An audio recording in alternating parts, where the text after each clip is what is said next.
Саламатсыздар, урматтуу футбол сүйүүчүлөр. Кыргыз премьер-лигасы 21-чи тур оюндары биз сиздерге Нефтчи жана Абдышата клубтарынын беттешин түз алып берүүнү баштайбыз. Микрофондо мен Марат Акимбек уулу сиздерге оюнду түз эфирде баяндама чыгатары кызмат кылмакчымын.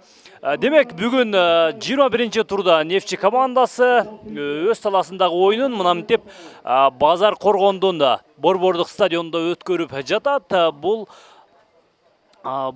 беттештин жылдырылышынын себебин дагы мен оюнун жүрүшүндө сиздерге түшүндүрүп кененирээк маалымат берип өтөм. Демек, эки клубтун курамы менен мен бир четтен тааныштырып өтөйүн. Бүгүн талай элер катары Нефтчи командасы оюнун өткөрөт. Демек, бул команда төмөнкү курам менен бүгүнкү оюнун алып барат. Дарбазада 1-чи номери менен Михаил Паюш, 4-чүдө Акбаржон Ходжаев, 7-чиде Арген Жуматаев, 9-чу номери менен Элхан Темирбаев, 11-чиде Элдар Молдо Жунусов, 12-чиде Эсенбек Үсөн уулу, 17-чи номер менен Умидулла Иминов, 19-чиде Аброр Аскаров, 21-чиде команда капитаны Алмаз Маликов, 22-чи номер менен Манас Карипов, 25-чиде Александр Игнатенко. Эми бул команданын башкы машыктыруучусу катары Нематжан Закиров болуп эсептелет. Ал эми Абдышата командасы төмөнкү курам менен бүгүн оюнга даярданып келишкен. Демек, дарбазада 1-чи номер менен Калыс Акмалиев, 2-чиде Айо Виктор Амартей, 6-чыдан Жакып Алиев, 7-чи Элеман Мамытов, 8-чи Асылбек Исаков, 9-чу Кайрат Күлбаев, 20-чы Нурмат Сакебаев, 56-чы Мирбек Кудайбердиев, 84-чү номер менен Султан Азамат уулу, 90-чу номер менен Давлетжан Баратов, 60-чы номер менен Максат Алыгулов. Ал эми бул команданын башкы машыктыруучусу катары Владимир Касян. Ал эми бүгүнкү оюнда бизге башкы калыстык кылган Эрланбек Османов жана каптал калысы бул Бахадыр Кочкаров жана Үсөн Хусан Жалалдиновдор бүгүнкү оюнга кызмат кылышмакчы. Демек, эки команда тең даяр. Башкы калыстын ышкырыгы менен бүгүнкү оюнду баштайбыз. Ага чейин мен башкы калысын ышкырыгына чейин бул оюнду биз эмнеге Базар Коргондо өткөрүп жатабыз түшүндүрүп өтөйүн. Бул Нефтчи командасы 21-чи турду дал ушул коңшу район катары эсептелген Базар Коргондо өткөрүшүнүн себеби нефть ишчилердин кесиптик майрамына байланыштуу. Нефтчи бул жолку беттеши мына мынтип коңшу райондо өткөрүүгө мажбур болууда. Демек, оюнга старт берилди. Азыр талай элери топ менен Алмаз Маликов, азыр команда капитаны оң канат менен чабуул уюштурууну чечкен. Азыр командалаша жарым коргонууга, андан ары ким жок. Бул команда турнирлик жадыбалда өткөн турда 5-чи орунга чыккан. Азыр оң канат менен чабуулу бир аз гана ийгиликсиз чыккан менен сокку жолдонду Манас Карипов тарабынан, бирок коргоочулар аны сырткарыга чыгарып жиберүүгө жетишишти. Демек, бүгүнкү оюнда биринчи бурчтан чыгарып берүү орун алат. Бул албетте талай элердин пайдасына. Бурчтан чыгарып берүүнү бизге Арген Жуматаев ишке ашырмакчы. Арген Жуматаев ушул команданын чабуул бөлүгүн бышыктап келген оюнчулардын бири. Экинчи кабатка топ көтөрүлдү дагы. Азыр коргоочулар бул жерде мүмкүнчүлүк берген жок нефтчилерге. Ал эми Калыс Акмалиев азыр командалаштарын алдыга сүрөп. Бул Калыс Акмалиев, өзүңүздөр билгендей, команда капитаны, Кыргыз курама командасындагы мүчөсү. Быйылкы жылы Александр Кристининдин чакыруусу менен бул дарбазачы курама командага барып кошулган. Дарбазачы 1-чи номери менен эмес, ушул алмашууда чыгып жүрөт. Ал эми Палестинага каршы жолдоштук беттеште бул Калыс Акмалиев негизги курам менен, тагыраагы старттык курам менен чыгып, татыктуу өзүнүн милдетин аткара алды десек болот. Демек, оюнга кайта турган болсок, азыр дагы бир чабуул нефтчилердин Нефтчилер тарабынан өткөрүлдү, бирок коргоочулар албетте өз милдетин так аткарып, азырынча нефтчинин чабуулун ийгиликтүү жыйынтыктоого мүмкүнчүлүк бербей жаткан маалы, ал учурда дагы бир чабуул, бул жерде албетте офсайд абалы бар болчу. Умидулла Именов азыр бир аз гана шашылып алдыга чыгып кеткен экен. Эгерде бир аз гана артыракта болгондо бул чабуулду ийгиликтүү жыйынтыктап коюшу толук мүмкүн болчу. Демек, Абдышата оюнчулары азыр, коргоочулар бири-бири менен шашпастан гана оюн алып барып, азыр оюнчулар өз позицияларын ээлеген соң мынтип алдыга чыгууну көздөгөн, бирок албетте нефтчи коргоочуларга мүмкүнчүлүк бербей жаткан маалы.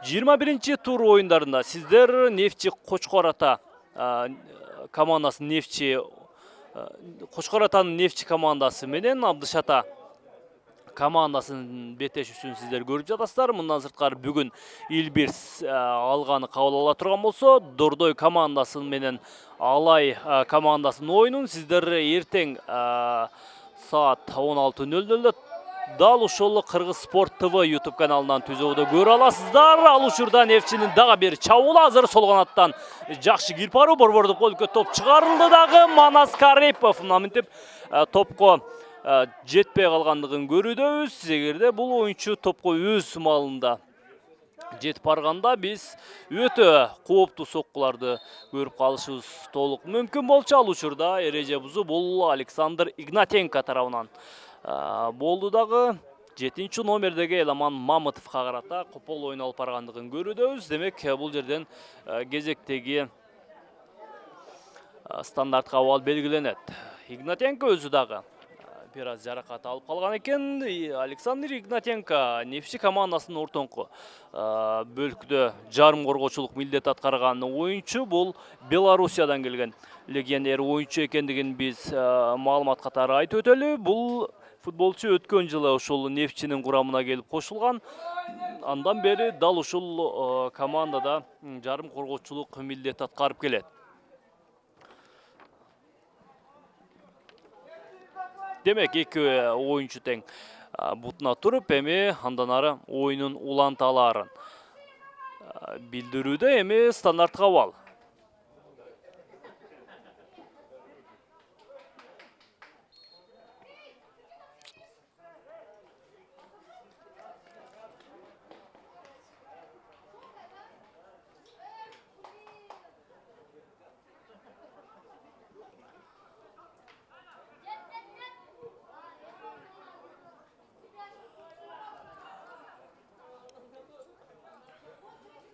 Эки команда тең бири-бирине дээрлик бирдей оюн жүргүзүп жатат десек болот. Эламан Мамытовдон оң канаттан кирип баруусу азыр борбордук бөлүккө топ чыгарылышы керек.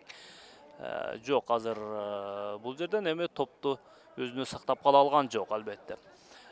Бул оюнчу оң канаттагы чабуул бөлүгүн бышыктап келет. Абдышата командасынын өтө ылдам оюн жүргүзө алган футболчулардын бири. Жаш экенине карабай, бир катар Абдышата быйылкы жылы Абдышатанын оюндарында көп эле кооптуу чабуулдарды уюштуруп келет. Аны албетте футбол сүйүүчүлөр, ал арада Абдышатанын көрөрмандары дагы жакшы билет. Мен ушундай жайбаракат учурда турнирлик жадыбалды тааныштырып өтөйүн. Ал учурда Нефтчинин дагы бир чабуулу Умидулла Именовдун соккусу жана бул соккуну Умидулла алыскы бурчтукка жолдогон болчу, бирок бул сокку Умидулла Именов ойлогондой чыккан жок. Андыктан Калыс Акималиевдин дарбазасына биринчи узатылган кооптуу сокку мынтип так таамай чыга берген жок. Андан ары Абдышата оюнчулары өз позицияларын бир рет карап, азыр команда капитаны алдыга Эламан Мамытовго узаткан экен. Бул жерде албетте коргоочулар бар.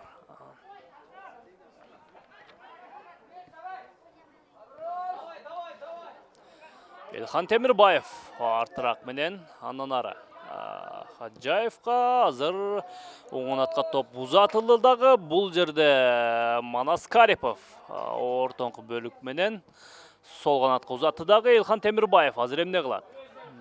Ага каршы эки коргоочу бар. Ал азыр борбордук бөлүккө чыгарып бериш керек. Кайрадан оң канатка Манас Кариповга узатты дагы. Эми Манас Кариповдун узатуусу бул артыраак менен тагыраагы жарым коргоочу менен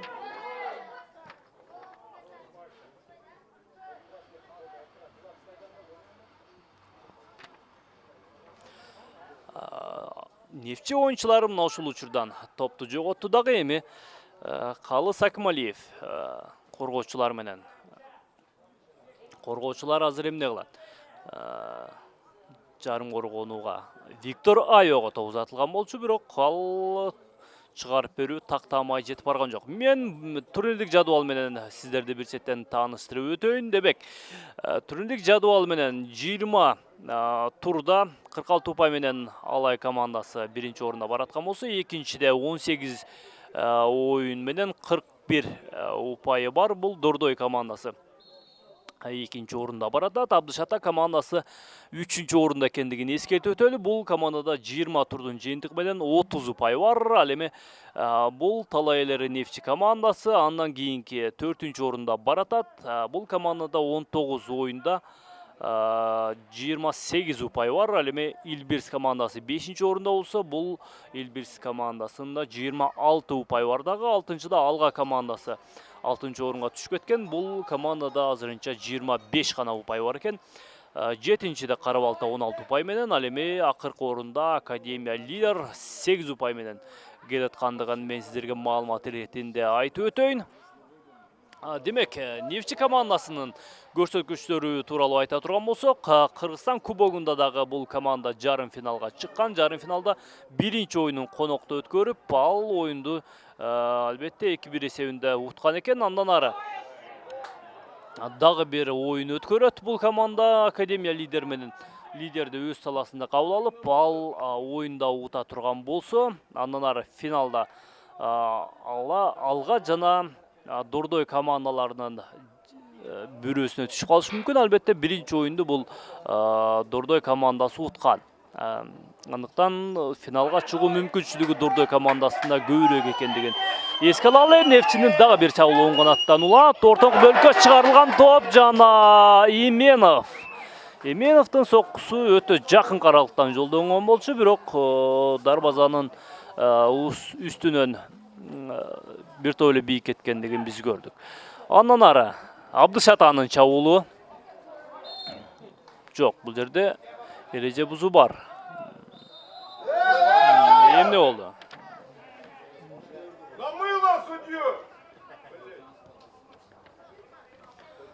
Бул жерден стандарт кабал белгиленет. Албетте бул стандарт кабалда оюнчулар башкы калыстын ышкырыгы менен гана башташ керек.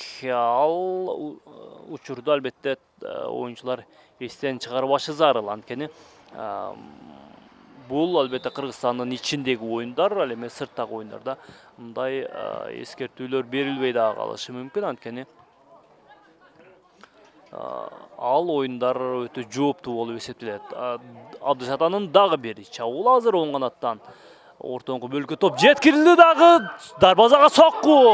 Мына минутте азыр 2 соккуну кайтарып турган маалы. Азыр дагы бир сокку узатылабы? Ой-ой-ой.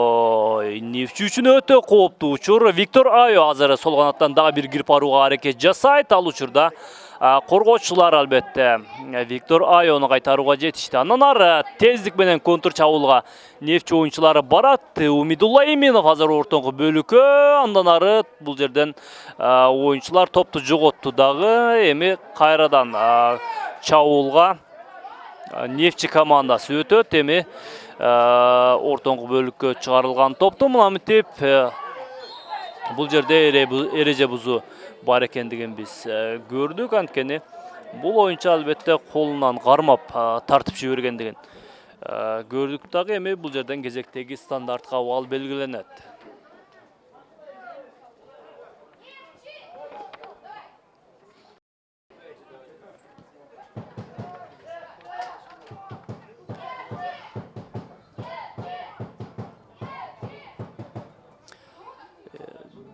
Birinci bölükte albatta talay eller қатары Нефчи командасы bir қатар чабуул уюштуруп жаткандыгын көрүүбүз, бирок ал чабуулдар азырынча эсеп тач элек. Эсеп азырынча 0-0. Абдышат анын кондур чабуулун көрөбүз. Азыр бул жерде офсайд абалы бар экендигин каттал калысы бул бизге эскертүүдө. Андан ары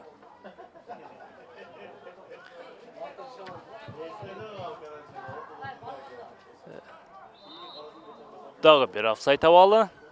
Бул Нефчи оюнчусу Именов алдыга чыгып кеткен экен. Эми Абдышат оюнчулары чабуул уюштурушу керек. Бул жерден ортоңку бөлүктөн топту жоготту дагы. Эми Манас Кариповдун катачылыгы менен эми Абдышат оюнчулары алдыга барат. Жок, бул жерде эреже бузуу. Эки команданын абалы дээрлик бирдей. Анткени быйылкы жылдын башында, сезондун башында Нефчи командасы алдыда келаткан болсо, андан берки жыйынтыгы анчейин жакшы эмес. Ал аралыкта Абдышат командасы 3-орунга чыгып алды. Эми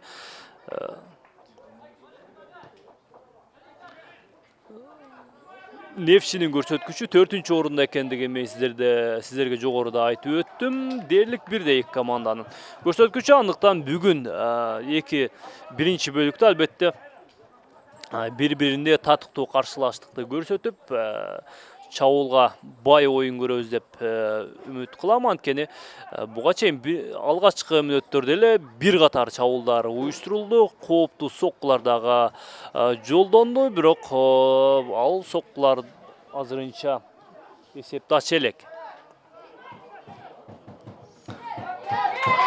Элдар Молложунусов азыр бир коргоочудан өтө албай калды дагы. Эми бул жерден топту Нефчи оюнчулары баштап берет.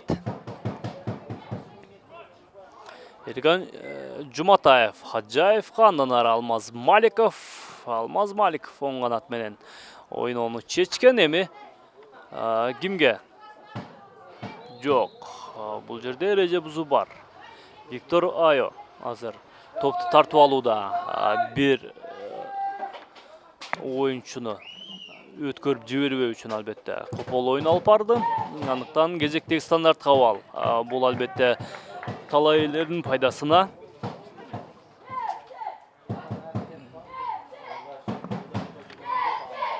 Илхан Темирбаев бизге стандарт кабалды теп берет.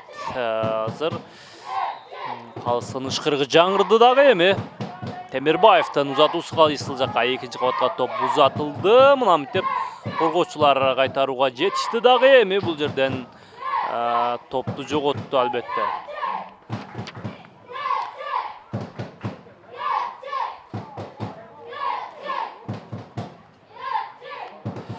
Демек, кийинки буга чейинки оюндарда мен сиздерге маалымат иретинде айтып өтсөм болот. Нефчи командасы өз талаасында алайды кабыл алган. Бул 20-турда бул оюн 3-1 эсебинде Нефчинин пайдасына чечилип, мына ушул 3 упай менен 6-орунда бараткан Нефчи командасы мына мынтип 20-турдун жыйынтыгы менен 4-орунга алдыга жылып алды дагы. Абдышат командасы Дордойго 3-0 эсебинде уттуруп койгон. Ал эми 20-турдун дагы бир оюну Кара-Балта алга ортосунда болуп, бул оюнда Кара-Балта командасы алганды 2-1 эсебинде утуп алган экен.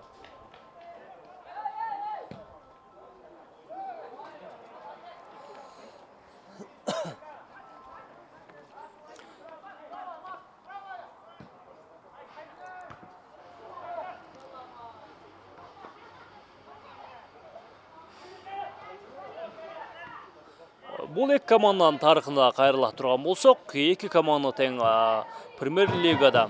Буга чейин албетте өткөн жылдары Премьер-лига эмес, топ-лига деп аталып жүргөн. Бул Кыргызстандын футбол боюнча жогорку лигасы. Ал топ-лигада Нефчи командасы дагы чемпион болгон, Абдышата дагы чемпион болгон учурлары бар. Тагыраагы 2015-жылы Абдышата өлкөнүн чемпиону аталып, андан ары супер кубокту дагы утуп алган жайы бар. Ал супер кубок болгон оюндар Ош шаарында Алайга каршы оюн өткөрүп, конокто болсо дагы Абдышата 1-0 эсепте талайларын утуп алган. Мына ушул учурда албетте бул команда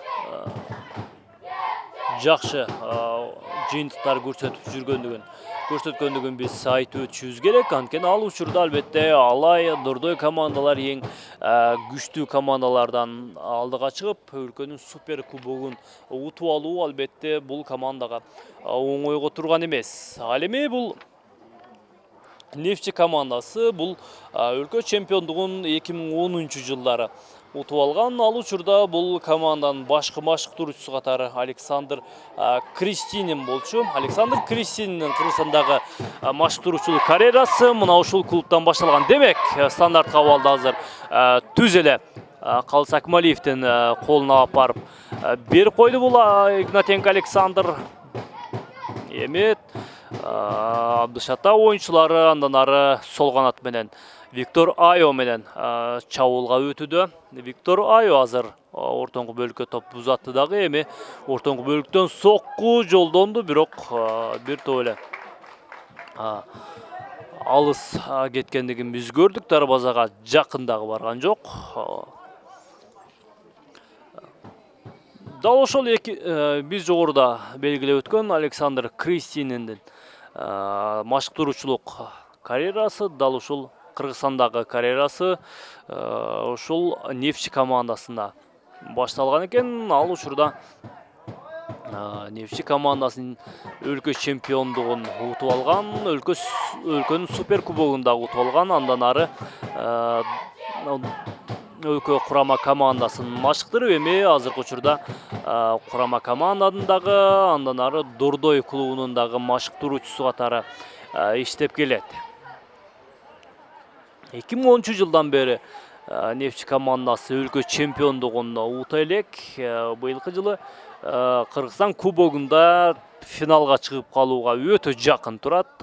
Финалда албетте финалдагы оюнун сиздер менен биргеликте көрөбүз. Ал оюну дагы Кыргыз Спорт ТВ YouTube каналынан сиздер түз эфирде көрсөңүздөр болот. Ал үчүн дал ушул каналга катталып коюуну унутпаңыздар.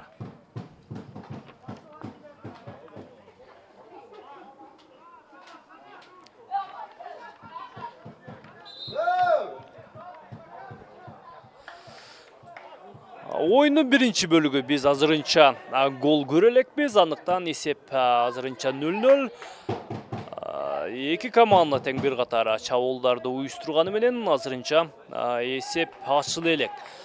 Топ менен Калыс Акмалиев азыр бош калган командалаштарын издеп жаткан маалы чыгарып берүү жакшы, бирок бир топ эле алыс кеткендиктен командалаштары жеткен жок. Азыр топто нефтишилер оюнга кошот дагы. Чыгарып берүү түз эле Умидулла Именовго болчу. Именов азыр Жуматаев менен азыр кайрадан Именовго жок. Бул жерден топ жоготту дагы. Эми Манас Карипов сол канатка өткөн экен. Буга чейин оң канатта оюн алып барып жүргөн болчу. Албетте бул Манас Карипов өткөн Алай менен болгон оюнда бир гол жаратып, командасына жакшы пайдасы тийген болчу. Эми бүгүнкү оюнда кандай оюн алып барат албетте көрүп жатарбыз. Убакыт алдыда жетиштүү, андыктан гол жаратууга жетишерлик убакыт бар. Эки команданын тең футболчуларына.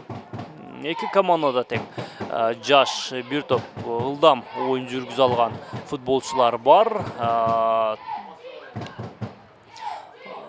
Абдышатанын курамында бир оюнчу курама мүчөсү болсо, бул албетте команда дарбазачысы Калыс Акмалиев экендигин айтып өтөлү. Азыр Нефчинин чабуулу ийгиликтүү чыккан жок. Ал эми Нефтчи командасында азырынча өлкө курама командасына чакырылган футболчулар жок. Бирок албетте алдыдагы жылдары бул командадан дагы өлкө намысын коргоп, башка мамлекеттерде дагы оюн жүргүзгөн футболчулар чыгат деп тилеп калабыз. Нефтчи командасынын дагы бир чабуул азыр оң канаттан уланат. Эми ортоңку бөлүккө чыгарылабы?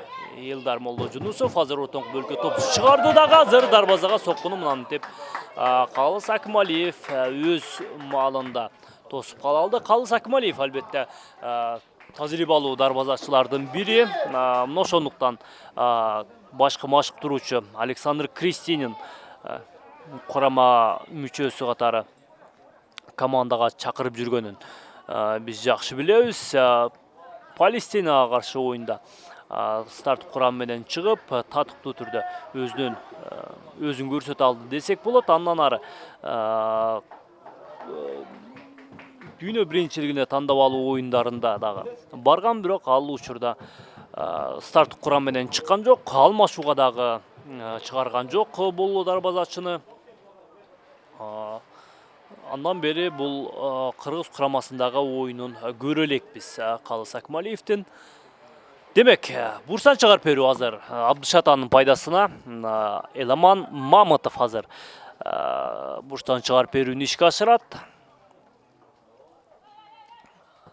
Демек, экинчи кабатка көтөрүлгөн топ азыр Виктор Айого жетип барган болчу. Ал учурда башка Калыстын ычкырыгы менен бул жерде эреже бузуу болгондугун эскертти дагы. Эми Нефтчи командасы оюнду баштап берет.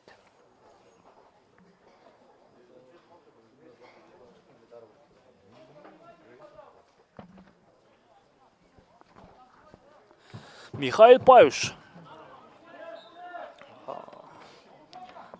31 жаштагы тажрыйбалуу дарбазачылардын бири. Бул Молдовадан келген дарбазачы экендигин айтып өтөлү. Бул дарбазачы Кыргызстанга быйыл гана келди. Быйылкы сезондо дал ушул Нефтчинин курамында оюн өткөрүп келет. Андан бери бул дарбазачынын көрсөткүчтөрү тууралуу айта турган болсок, 5-чи турга чейин бир дагы дарбазасына гол өткөргөн жок. Андан бери албетте команданын оюну дагы жакшы эмес. Андыктан 5-чи турдан кийин Михаил Паюштун дарбазасына дагы бир топ эле гол өткөрүп алгандыгын айтып өтөлү. Бул жерден азыр Нефтчинин дагы бир чабуулу Илхан Темирбаевдин чыгарып берүүсү так эмес. Ал арада Абдышата оюнчулары топту тартып алды дагы. Эми ортоңку бөлүк менен андан ары кимге? Эламан Мамытовго каршы эки коргоочу бар болчу. Коргоочулар албетте топту тартып алып койду дагы.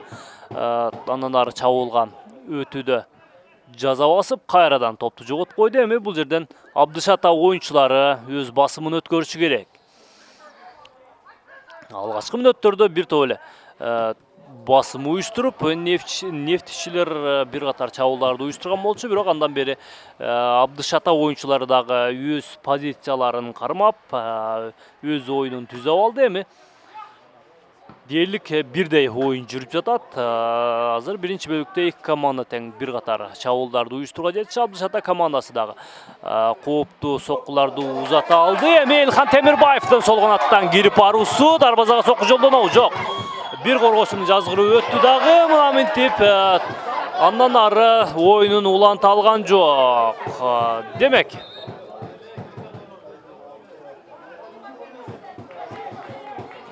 бул жерден Илхан Темирбаев экинчи коргоочуну жазгырып өткөндө өтө жакын, дарбазага өтө жакын болчу. Андыктан сокку жолдого жакшы мүмкүнчүлүк жаралган болчу.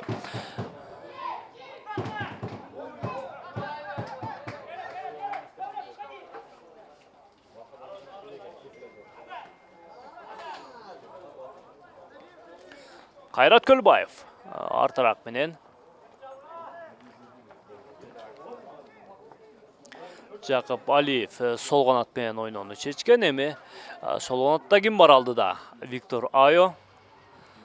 Виктор Айо узун келген гана легионер ойынчы Элеман Мамытовқа узатты дагы Мамытовдун соккусу мына минтеп Төзелі Михаил Паюшқа. Михаил Паюш албетте өз ордунда экендигин эске алгандан мындай соккуларды эч кандай кыйынчылыксыз гана кайтарып коюуга мүмкүнчүлүгү бар. Тажрыйбасы жетиштүү оюнчулардын бири. Эми Нефчи командасы алдыга барышы керек. Жок. Ортоңку бөлүктө топту жоготту дагы эми Абдышата тездик менен каршы чабуулга өтөт. Ортоңку бөлүктөн азыр кайсыл жака? Оң канатка Элеман Мамытовка. Элеман Мамытов кимге? Эч ким жок болчу. Ортоңку бөлүктө командалаштары жок болчу. Андыктан ортоңку бөлүккө топ чыгаруу деле натыйжасыз экендигин түшүнүшү керек. Андыктан Нефчинин дагы бир чабуулу Умидулла Именов азыр бир аз гана ылдамдык жетишкен жок бул оюнчуга. Умидулла Именов Нефчинин борбордук бөлүктөгү чабуулчусу. Биринчи бөлүктө эле бир катар чабуулдарды уюштурууга жетишти, бирок андан бери албетте гол жарата элек.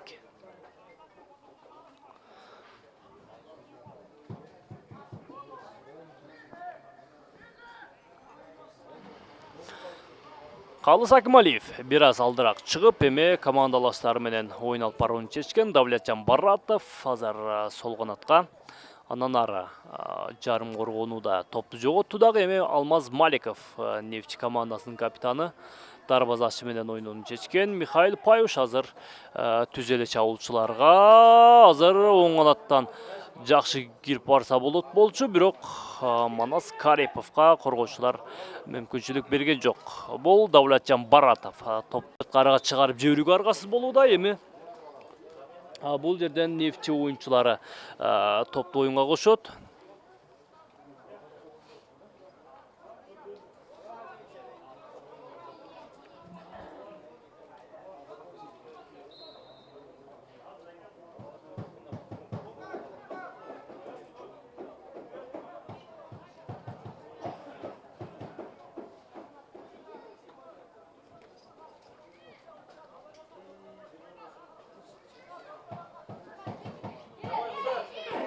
Ой, Александр Игнатенко алыс каралыктан соккусу анчейин кубаттуу чыккан жок, бирок дарбазага түз жолдонгон сокку экендигин эске алганда албетте голго айланып калуусу мүмкүн болчу эгерде Калыс Акималиев өз ордунда болбой калган учурда. Андан ары Абдышатанын чабуулун көрөбүз. Азыр ортоңку бөлүктө топ үчүн күрөш. Бул жерден эми талай элери мыктылыгын көрсөттү дагы. Эми тездик менен чабуулга барыш керек. Арген Жуматаев азыр бир коргоочуну жазгырып өтүүгө жакшы жазгырып өтө алды дагы. Андан ары артыраак менен Алмаз Маликов менен ойногон. Эми Алмаз Маликов команда капитаны түз эле чабуулчуларга чыгарып берген топ, албетте кайсыл жака чыгарып бергендиги түшүнүксүз.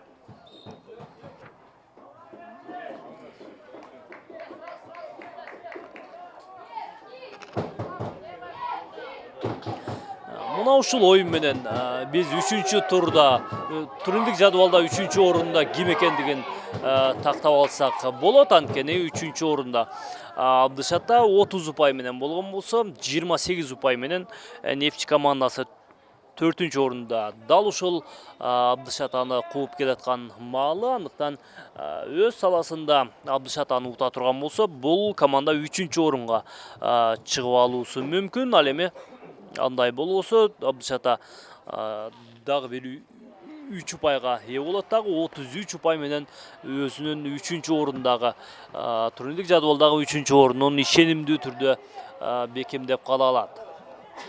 Албетте азыр ал мүмкүнчүлүктү Нефть командасы береби. Элдар Молдожунусовдун чабуулу жана гол. Калыс Акмалиевди дагы жазгырып өтө алды дагы Элдар Молдожунусов. Мына минтип биринчи голду жаратып олтурат. Элдар буга чейин бир катар кооптуу чабуулдарды уюштуруп, ал чабуулдар ийгиликтүү чыккан эмес болчу. Элдар биринчи бөлүктө эле мына минтип командалаштарын жана күйөрмандарын кубантып жаткан маалы. Демек эсеп 1-0.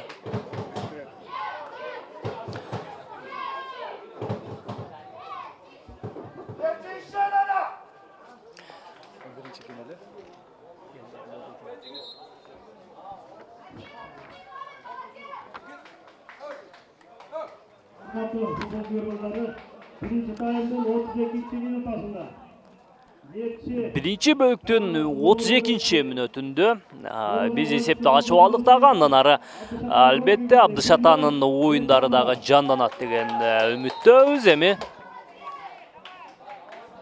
Bul golga albatta konuklar жоқ degende bir gol menen жооп кайтарышы керек. Албетте алды дагы мүнөт гол жаратууга жетиштүү убакыт бар. Андыктан биз bir gol менен оюнду жыйынтыктабайбыз. Анткени алдыда экинчи бөлүк дагы бар. Андыктан bir gol азырынча эч нерсени чечпесин биз сиздерге айтып өтөлү.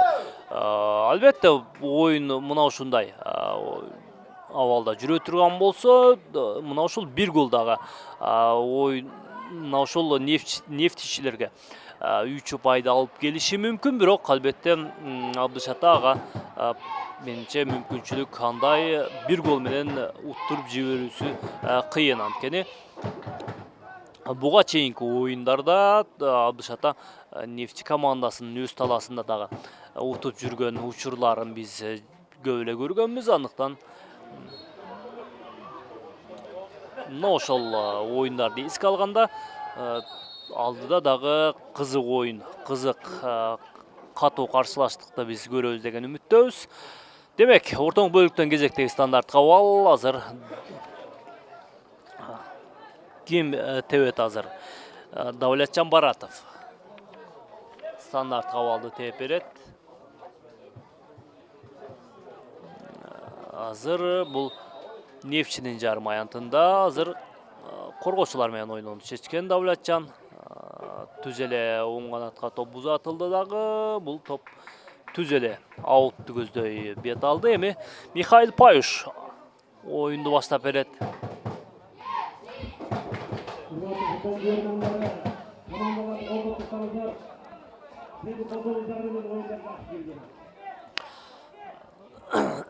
Биз жогоруда биринчи бөлүктөр тагыраагы алгачкы мүнөттөрдө эскертип өткөндөй, бул стадион азыр Базар Коргон районунун Борбордук стадиону.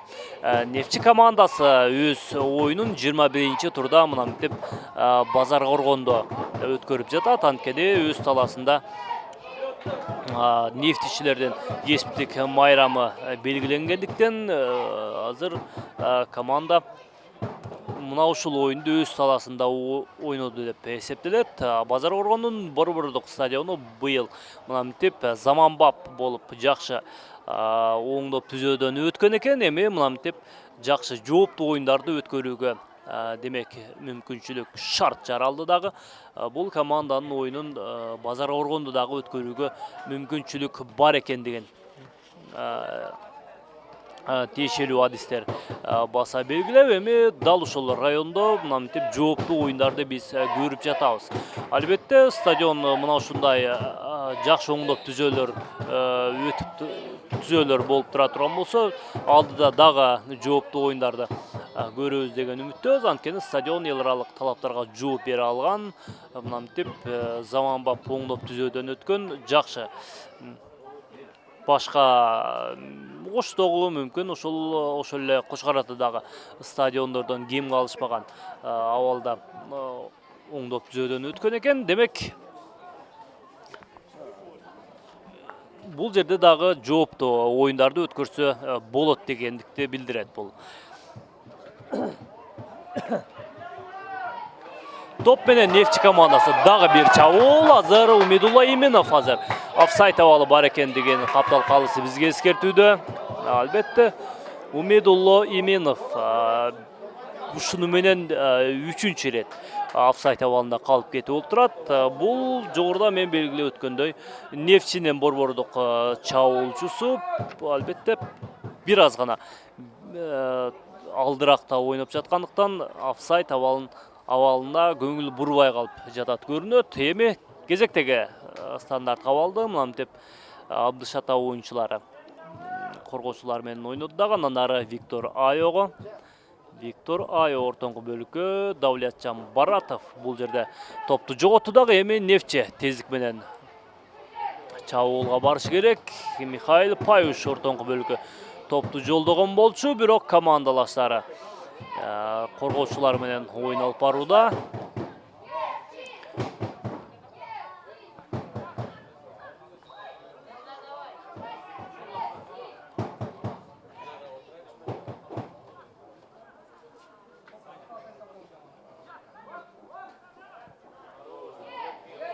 Элхан Темирбаевка топ узатылды дагы. Элхан дагы офсайд абалында калгандыгын каптал калысы бизге эскертип өттү.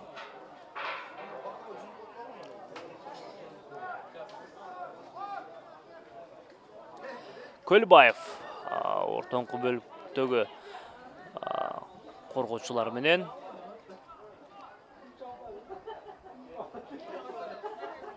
андан ары жарым коргонууга Абдышата мынтип тездик менен чабуулга өтүшү керек болчу. Виктор Айога узатылды. Виктор Айо азыр сол канат менен кирип барууну туура көргөн жок. Андан ары коргоочулар менен Абдышата азыр секин шашпастан гана ушул өз позицияларын кармап, командалаштар бири-бирин ачык калган оюнчуларды карап, шашпастан гана чабуулга өтүп жатат. Эми андан ары чабуул бөлүгүндө команданын оюну бир аз гана ийгиликсиз чыгууда. Азыр ортоң бөлүктөн андан ары чабуулга ийгиликтүү өтө албай жаткан маалы. Сол канатка топ жеткирилди дагы. Эми Давлетжан Баратовго каршы копол оюн болуп баргандыгын көрүүбүз. Эми бул жерден эми кезектеги стандартка абал белгиленет.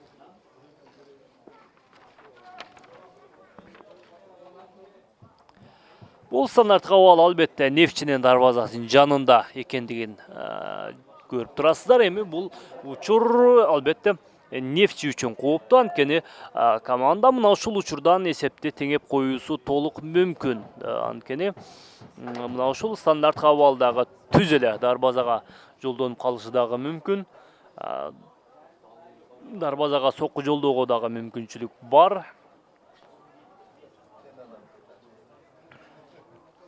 Азыр башка калыс тиешелүү түшүндүрмө иштерин жүргүзгөндөн кийин ышкырык жаңырды дагы. Көлбаевден чыгарып берүүсү мынтип коргоочулар кайтарууга жетишти.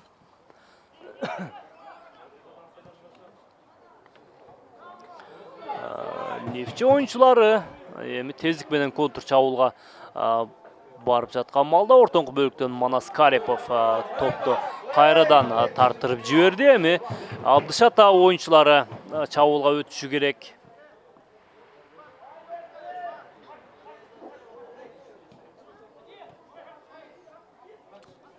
Оң канатка топ жеткирилди дагы. Эми Максат Алыгулов эмне кылат? Ортоңку бөлүккө. Андан ары коргоочулар менен ойноону чечкен бул оюнчу. Көлбаевка. Көлбаев кайрадан ортоңку бөлүккө. Эламан Мамытов эмне кылат? Сол канатка топ узатты дагы. Эми дарбазага сокку жолдогон мүмкүнчүлүк бар. Жана гол. Эсеп 1-1. Албетте жогоруда белгилеп өткөндөй, бул жооптук гол азыр көпкө создурган жок. Жооптуу гол Давлатжан Баратов тарабынан биз эсепти теңе болуп турабыз. Эсеп 1-1.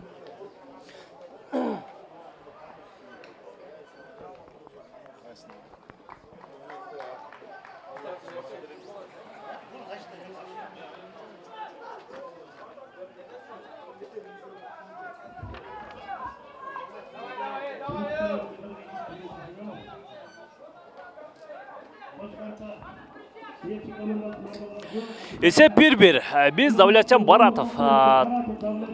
Баратовдун голу менен эсепти 1-1ге теңеп алдык дагы. Азыр кайрадан оюнду талай элери баштап отурат. Игнатенко азыр оң канатка. Түзеле Умидулла Эмедовго топ узатылды дагы, мына мектеп Калыс Акималиевке каршылык көрсөтүүгө жетишти. Акималиев албетте кол менен ойногон мүмкүнчүлүгү бар, андыктан экинчи кабаттан топко ээлик кылууда анчейин кыйналган жок. Давлатжан Баратов 90 номерде жогоруда голдун автору, бул өткөн жылы Алай клубунда дагы ойун алып барып жүргөн. Андыктан быйылкы сезондо мына мектеп Абдышатанын курамына келип кошулган экен. Бул оюнчу башка командалаштарда караганда албетте тажрыйбасы жетиштүү, андыктан мына мектеп конокто болсо дагы командасын алдыга сүрөп эсепти теңеп коюуга жетишти. Демек, стандарт кабалда Түзеле Айбаянчага жолдонгон, эми коргоочулар бул жерден сокку жолдоого мүмкүнчүлүк бербей жатат. Эми алыс каралыктан сокку бир топ эле алыс кеткендигин биз көрүүбүз. Коргоочулар бул 8 номердеги Асылбек Исаков болчу.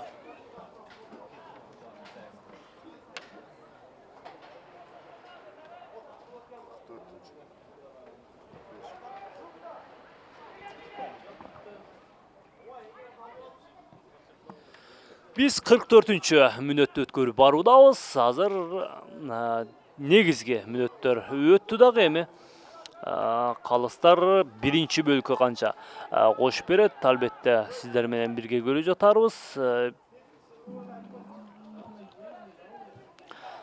Негизги мүнөттөрдө эсеп 1-1ге жетти дагы, эми тең чыгуу биринчи бөлүк дээрлик. Азыр Абдышатанын дагы бир чабуулун көрөбүз. Ортоңку бөлүккө топ жеткирилди дагы. Эми бул жерден Элхан Темирбаев тездик менен чабуулга баратканда мына деп Көлбаевка алдырып жиберди дагы. Бул жерден эреже бузуу бар албетте.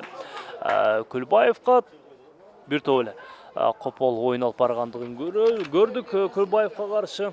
Андыктан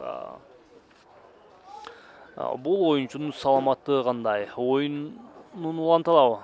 Бутка турду албетте, оюнун уланталарын билдирди. Эми бул жерден кезектеги стандартка абал белгиленет. Калыстар тобу биринчи бөлүккө кошумча дагы 1 мүнөт кошуп берди. Демек биз бул стандарт абалды көргөндөн кийин оюнду жыйынтыкташыбыз мүмкүн. Ышкырык жаңырды. Эламан Мамытов азыр экинчи кабатка топту көтөрүп берди дагы. Паюш мына деп кайтарууга жетишти. Экинчи кабаттан дагы бир сокку узатылып калышы мүмкүн, ал арада жок. Коргоочулар азыр топту кайтарып, эми тездик менен чабуулга өтүп барууда. Жок, азыр коргоочулар албетте топту сырткарыга чыгарып жиберди. Манас Карипов азыр топту оюнга кошот. Манас Карипов артырака командалаштарына топту берди дагы. Эми топ үчүн күрөштө мына мектеп нефтичилер топту тартып алды. Элхан Темирбаевдин сол канаттан кирип баруусу, каршы Виктор Айор жакшы жазгырып өтүп, бул жерден коргоочулар топту кайтарууга жетишкен болчу.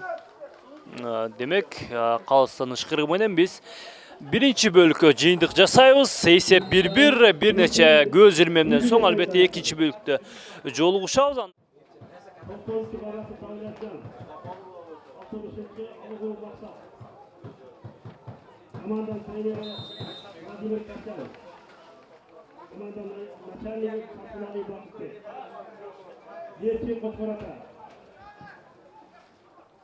Birinci golünü darbe battı Kayış Mikhail. Dördüncü Kalkayın Akbarcan. Demek başka kalırsan ışkırgı menen biz ikinci bölükte başladık. Birinci bölükte ise 1-1 Neftçi Abdışata oyunun biz Pazar Korgon rayonundağı Borborduk stadiondan görüp жатқан малыбыз. Demek oyun baştalar aldığında lep ereje buzu orun aldı dağı бұл жерден эме birinci стандарт кабал белгиленип жатат. Бул албетте Нефтчи командасынын пайдасына. Арген Жуматаев азыр стандарт кабалды тепирет. Башкы калыс азыр ышкырыгын жаңыртты дагы эми Жуматаевдин чыгарып берүүсү түз эле алыскы сол канатка жолдонгон экен. Бирок бул жерден коргоочулар топту кайтарууга жетишти дагы эми контур чабуул бул жерден ийгиликтүү чыккан жок.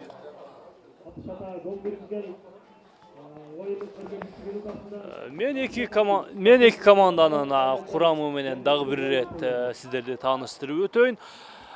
Demek Abdışata komandası төмөнкү курам менен бүгүнкү oyunun жүргүзүп жатат. Дарбазада команда капитаны катары бул Калыс Акмалиев биринчи номер менен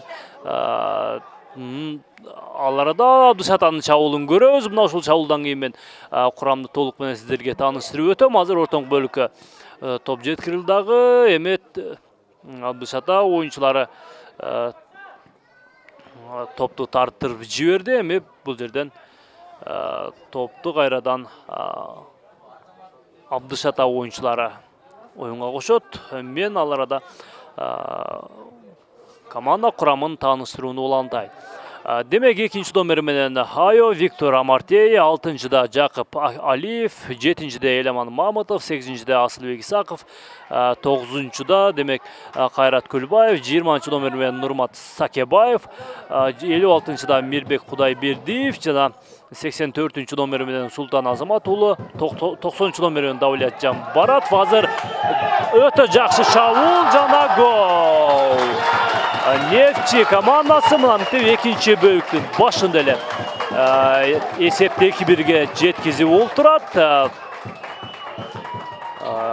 Бул команда албетте өз таласында оюн өткөрүп жаткандыктан бүгүнкү оюнду жеңүүгө бул оюндан өзүнө керектүү болгон 3 ұпайды алып кетүүгө көбүрөөк аракет кылып, көбүрөөк алдыга жүткүнүп жаткан малы. Демек эсеп 2-1. Бул экинчи.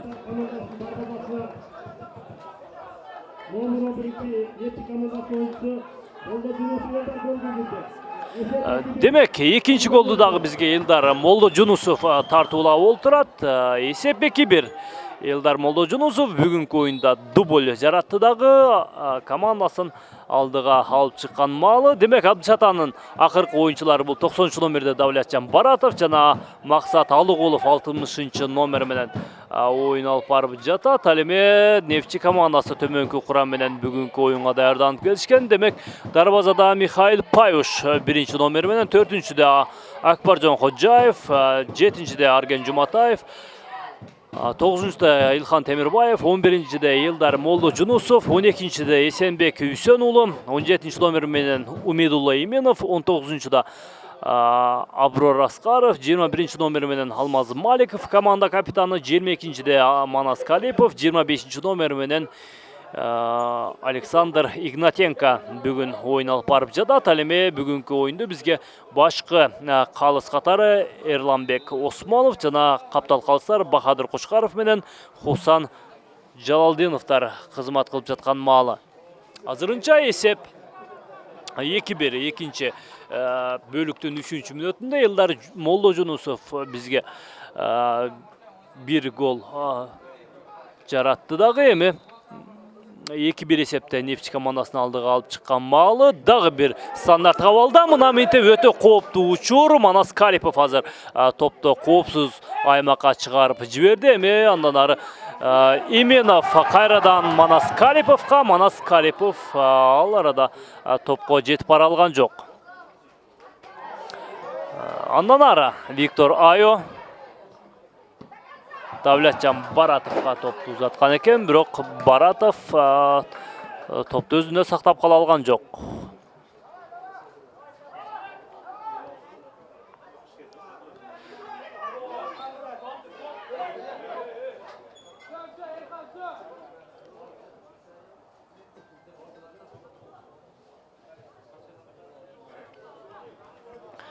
Кезектеги стандарттагы ал эми бул Нефть командасынын пайдасына. Нефтчи өтө тездик менен чабуулга өтүп бараткан учурда мына деп башка калыс эреже бузуу бар экендигин эскертти дагы. Эми кайрадан чабуулга бараткан учурда мына деп дагы бир эреже бузууну бизге Александр Игнатенко өтө жакын каралыктан кооптуу оюн жүргүзгөндүктөн башка калыс эреже бузуу катары эсептеди. Демек, Давлетжан Баратов тездик менен чабуулга барышы керек болчу, бирок бул жерден башкы калыс кайрадан топту Нефтчиге берген. Тоочун күрөштө мына деп Нефтчи командасы тездик менен чабуулга өтүп жаткан учурда коргоочулар албетте абалды жайгарууга жетишти. Абдыжата командасынын бир оюнчусу жаракат алып калган экен. Эми албетте бул оюнчуга дарыгердин жардамы керек.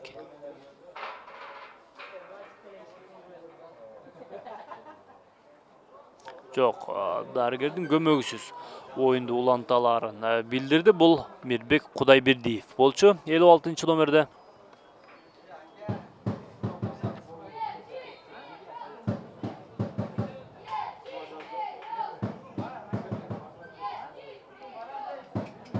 Biz экинчи бөлүктү көрүп баруудабыз. Азырынча эсеп 2-1.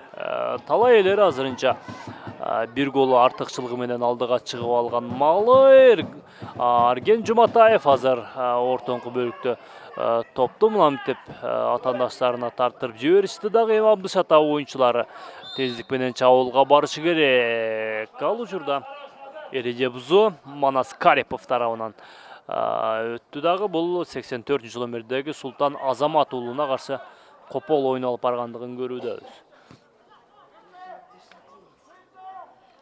Асылбек Исаков азыр оң канатка топту узатып коя калды. Андан ары ортоңку бөлүктө Эламан Мамытов бар. Эламан Мамытов топту жоготту дагы. Эми андан ары Нефтчи оюнчулары чабуулга барышы керек. Жок. Нефтчи азыр эми экинчи голду жаратып алгандан кийин көбүнчө коргонууга басым жасап жаткат. Анткени албетте гол жаратып коюу албетте ыңгайы келгенде голго айлантып албаса, бирок бул команда мына ушул эсепти дагы сактап калууга көбүрөөк аракет кылып жаткан учуру. Анткени мына ушул 2-1 эсеп дагы Нефтчиге 3 упай тартуулайт. Ал арада Арген Жуматаевдин жакшы кирип баруусу бул учурдан эми коргоочулар абалды жайгарып коя калды. Кечиресиздер, бул Элхан Темирбаев болчу. Элхан Темирбаев Нефтчинин сол канаттагы чабуулун ишке ашырып жатат.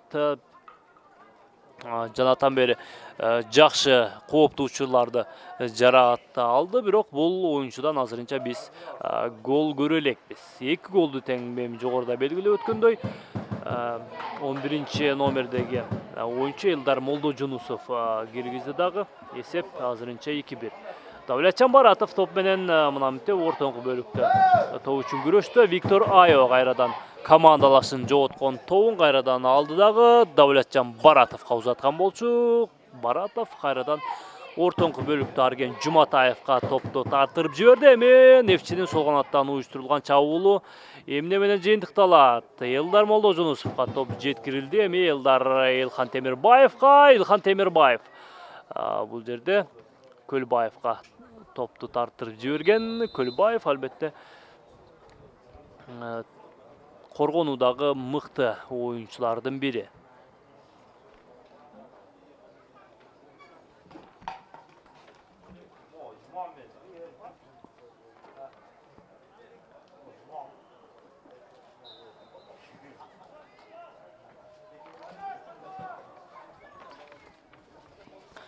Biz ekinci bölüktün 11-ci minutunu ötkөрүп баруудабыз.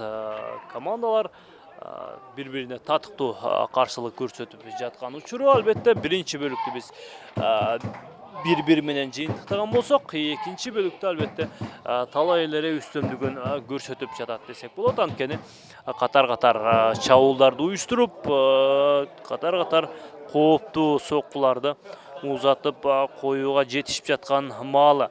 Демек, мен быйылкы Премьер-лигадагы турнирлик жадыбал менен сиздерге дагы бир ирет тааныштырып өтөйүн.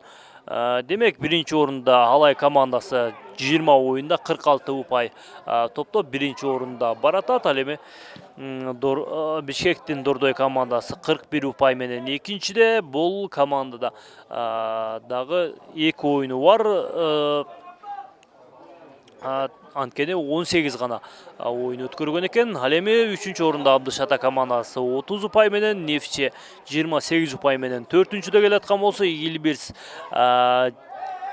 командасы 26 упай менен 5-чи орунда баратат. Ал эми Алга командасы 25 упай менен 6-чы орунга түшүп калган экен. Ал арада Абдышата командасында дагы бир алмашуу 84-чү номердеги Султан Азамат уулунун ордуна бул 21-чи номердеги Темирлан Кеңешев оюнга түштү. Дагы Абдышата бүгүнкү оюндагы биринчи алмашуусун жасады десек болот.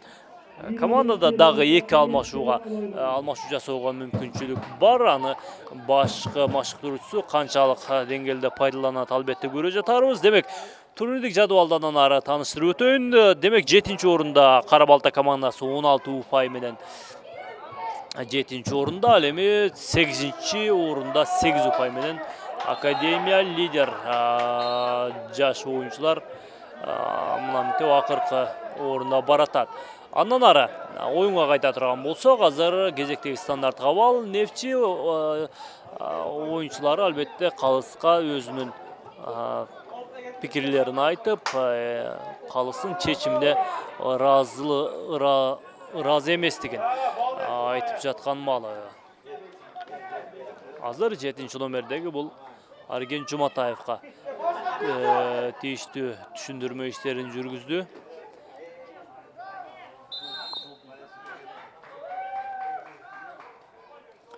Андан ары сары айып кагазы менен сары айып кагазы көрсөтүлдү. Андан ары Абдышатага дагы бир сары айып кагазы. Анткени албетте мындай учурда калыска орой мамиле кылуу, калыс менен макул болбосо дагы, калыс албетте өзүнүн бул көк майсанда албетте башкы калыстын чечими кынтыксыз аткарылышы керек. Калыстын катачылыгы башка маселе албетте. Калыстын катачылыгын тийиштүү, футболдо дагы тийиштүү адистери бар. Андыктан туура эмес чечим чыгара турган болсо, футболдон кийин албетте тиешелүү адистер, атайын комиссиялар бар. Мына ошол комиссия, мына ошол адистер тиешелүү баасын берип, ошол башка калыска өзүнүн чарасын же болсо чарасын колдонот, же болсо тиешелүү жоопкерчилигин дагы караган учурларын биз көп учурда көргөнбүз. Демек, футболго кайта турган болсок, азыр биз экинчи бөлүктү көрүп жатабыз. Бул оюнду биринчи бөлүктө мен эскертип өткөндөй, Нефчи командасы өз талаасындагы оюнун Базар Коргон районунун Борбордук стадионунда өткөрүп жаткан учуру. Азырынча биз экинчи бөлүктө 3 гол көрдүк дагы, 2-1 эсеп менен Нефчи командасы алдыга чыгып жаткан маалы. Элхан Темирбаев азыр сол канаттан топ үчүн күрөштө. Мынамтип Көлбаев экөөнүн катуу тиреши мынамтип эреже бузууга алып барды дагы. Бул жерден Абдышата оюнчулары стандарт кабалды пайдаланат.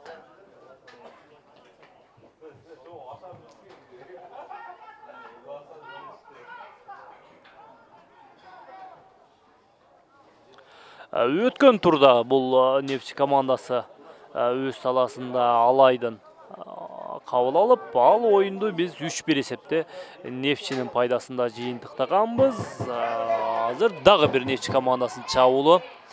Элдар Моложунусов азыр сол канаттан кирип баруу аракет жасайт. Каршы 2 коргоочу бар. Эламан Мамытов азыр барды дагы топту тартып алып коюуга жетишти. Андан ары кайрадан Элдар Моложунусовдун тартып алуусу алыс каралыктан сокку тактамай дарбазага жетип барган жок. Ал эми өткөн турда Абдышата командасы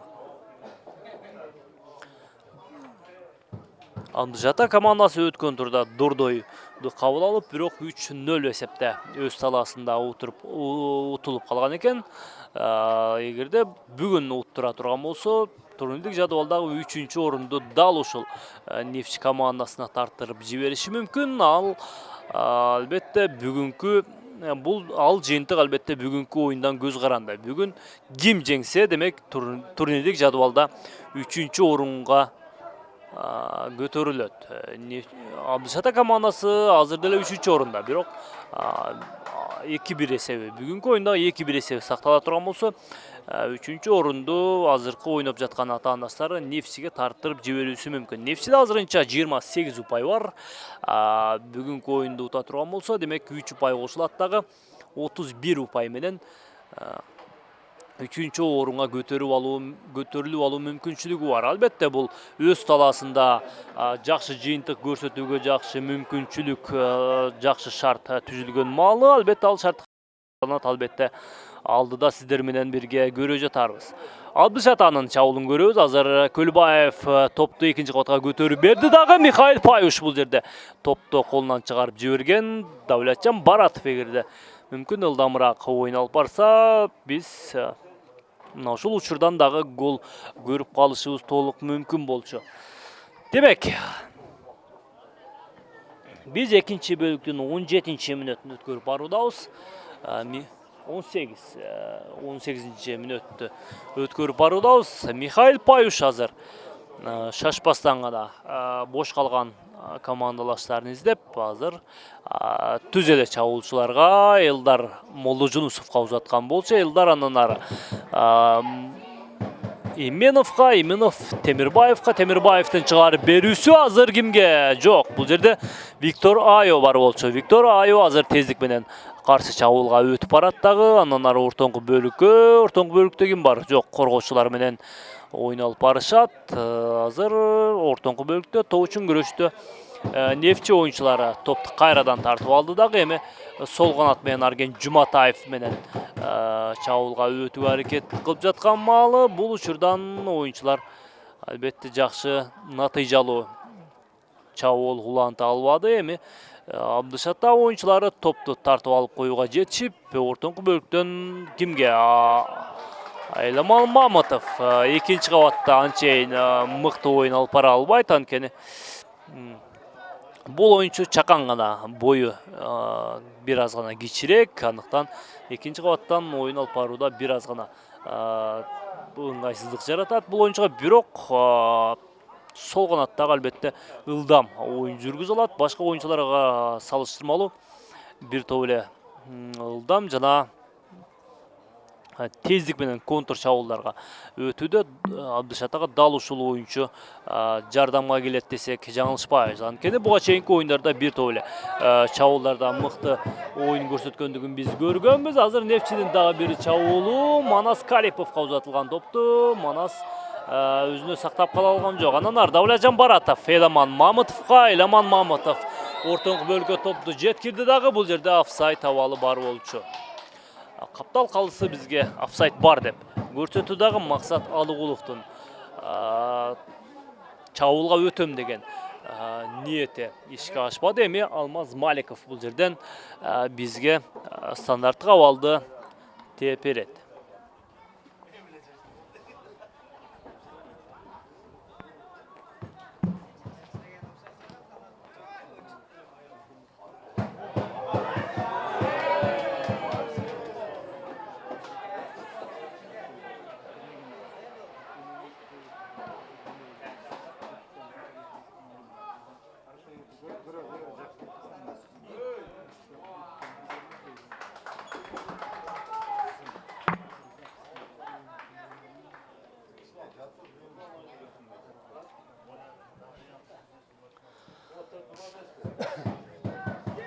Нефтчи командасынын дагы бир чабуулун мынтип коргоочулар өз малына кайтарууга жетишти. Бул Абдышатынын оң канаттагы коргоочуларынын бири Асылбек Исаков болчу. Демек бул жерден топту сырткарга чыгарып жиберүүгө аргасыз, анткени ал топту сырткарга чыгарып жиберсе Илхан Темирбаев сол канаттан кирип барууга жакшы мүмкүнчүлүгү бар болчу. Өтө тездик менен бара жаткан, ал тездикти токтотуп кала албаса, албетте эсеп санаандан ары узарып кетиши толук мүмкүн. Алыс каралыктан сокку мынтип Манас Карипов сокку узатты дагы, бирок ал сокку өз ойлогондой кубаттуу чыга берген жок. Эми бул жерден аут.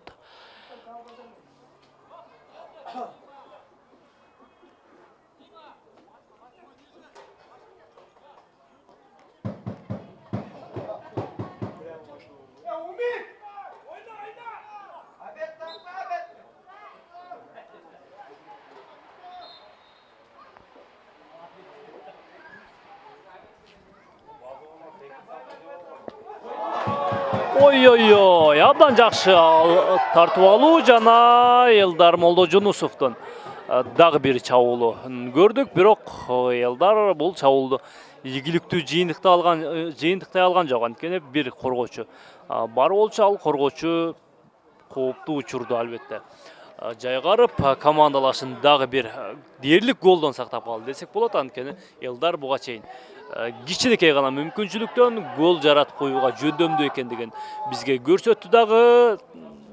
Албетте атаандаштардын өзгөчө көңүлүн бурду десек болот. Ал аралыкта Алмаз Маликов азыр тездик менен чабуулга өтүп барууда. Элдарга чыгарылган топту мынтип Калыс Акмалиев чыгып келип кайтарууга жетишти. Антпесе биз Элдар Молдожунусовдон кийинки голду да көрүп калышыбыз толук мүмкүн болчу. Андан ары Александр Игнатенко коргоочулар менен Арген Жуматаевка топ жеткирилди дагы. Умидулла Именовго жакшы мүмкүнчүлүк жаралды.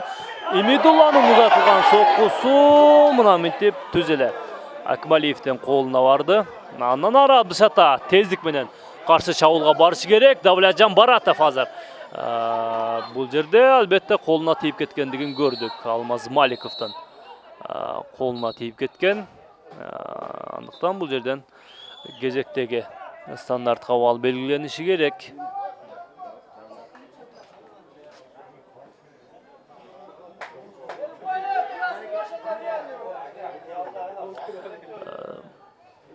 Алмаз Маликов албетте топту тартып алууда мыктылыгын көрсөттү, бирок албетте этият ойношу керек болчу. Колуна тийип кеткендигин жалпысы көрдү дагы. Бул жерден көрмандар дагы өзгөчө колуна тийип кеткендигин көрүп кыйкырып жиберишти. Албетте ал учурду башкы Калыс так Дана көргөн болчу. Мына ушул оюн болгон ушул Алмаз Маликовдун дээрлик жанында болчу. Демек, бул учур албетте Абдышата командасына өтө ыңгайлуу учур. Азыр стандартка балды бизге Көлбаев тепирет. Көлбаев коргонуудагы мыкты оюнчулардын бири. 9 номерде Кайрат Көлбаев азыр ышкырык жаңырды дагы. Андан ары түз эле дарбазага сокку жолдонгон. Бул жерде Михаил Паюш азыр өз учурунда чыгып келип топту кайтарууга жетишти. Кайрат Көлбаев алыскы бурчтукка өтө кубаттуу сокку жолдоп кое калган болчу. Ал арада эки командада тең бирден алмашуу бар. Азыр Абдышата 56 номердеги Мирбек Кудайбердиевдин ордуна 11 номердеги Алмаз Саматовду оюнга киргизди. Ал эми Нефтчи командасындагы бүгүнкү оюнда алмашуу бар. Бул 17 номердеги Умидулла Именовдун ордуна 10 номердеги бул Азамат Өмүралиевди оюнга киргизди. Азамат Өмүралиев Именовго караганда жаш оюнчу. Бул албетте чабуулчулардын, мыкты чабуулчулардын бири.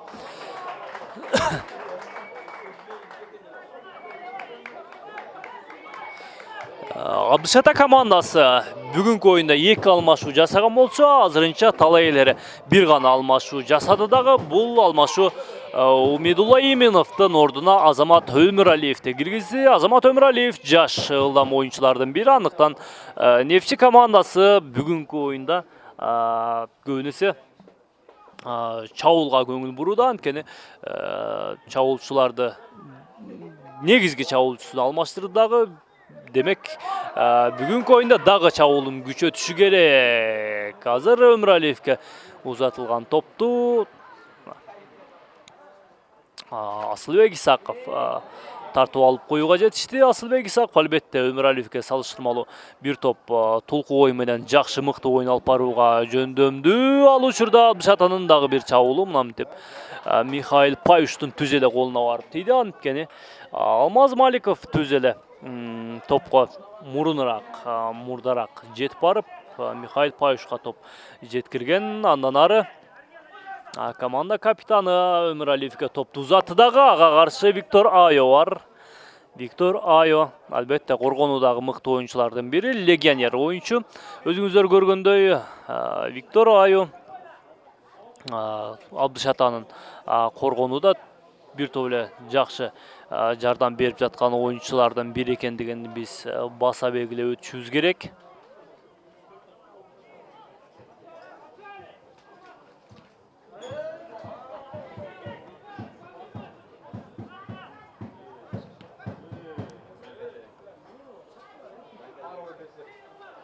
Абдышатанын дагы бир чабуулу аралыкта Нурмат Сакебаев азыр кимге? Азыр бош калган өнөктөштөрүн издеп жатат. Андан ары Эламан Мамытов азыр борбордук бөлүккө чыгарабы? Игнатенканы жазгырып өтүүсү албетте жакшы. Андан ары Давлатжан Баратовдун ортоңку бөлүккө чыгарабы? Жок. Азыр командалаштарын издеп жатат. Виктор Айо ортоңку бөлүккө азыр бул жерден коргоочулар менен ойноого аргасыз. Сакебаев кечиресиздер, бул Исаков болчу. Исаков албетте өнөктөштөрүнө топ узатууда катачылыкка жол берди.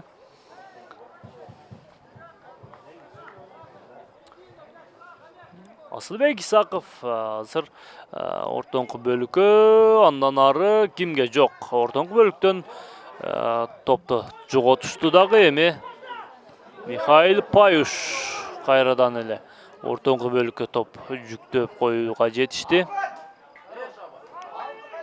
Аброр Аскаров бул жерде албетте эреже бузуу бар. Эми кезектеги стандартка баал белгиленет.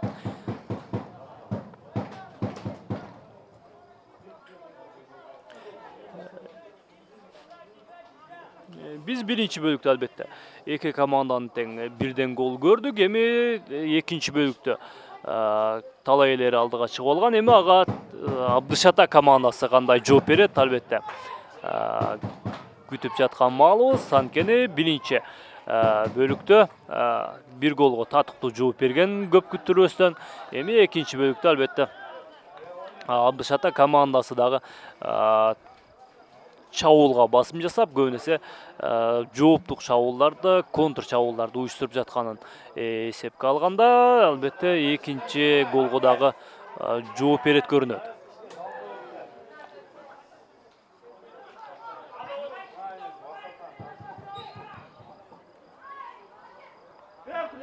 Ортоңку бөлүктөн Элдар Молдожунусов топту тартып алып коюуга жетишти. Эми сол канатка Элхан Темирбаев азыр ортоңку бөлүккө чыгарыш керек. Ага каршы эки коргоочу бар болчу. Элхан эмнегедир ортоңку бөлүккө чыгарып берүүгө шашылган жок. Элханга азыр албетте дарыгердин көмөгү керек. Элхан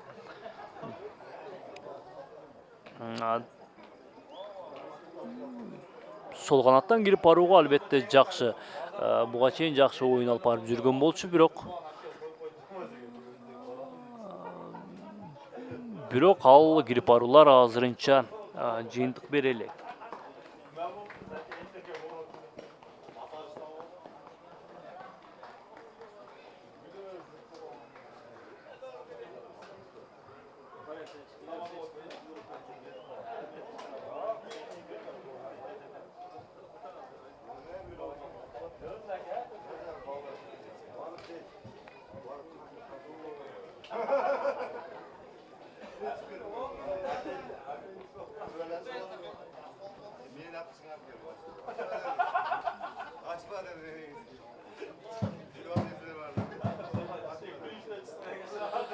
Biz экинчи бөлүктү өткөрүп баруудабыз. Азыр жалпы эки бөлүктү эске алганда 77-мүнөттө.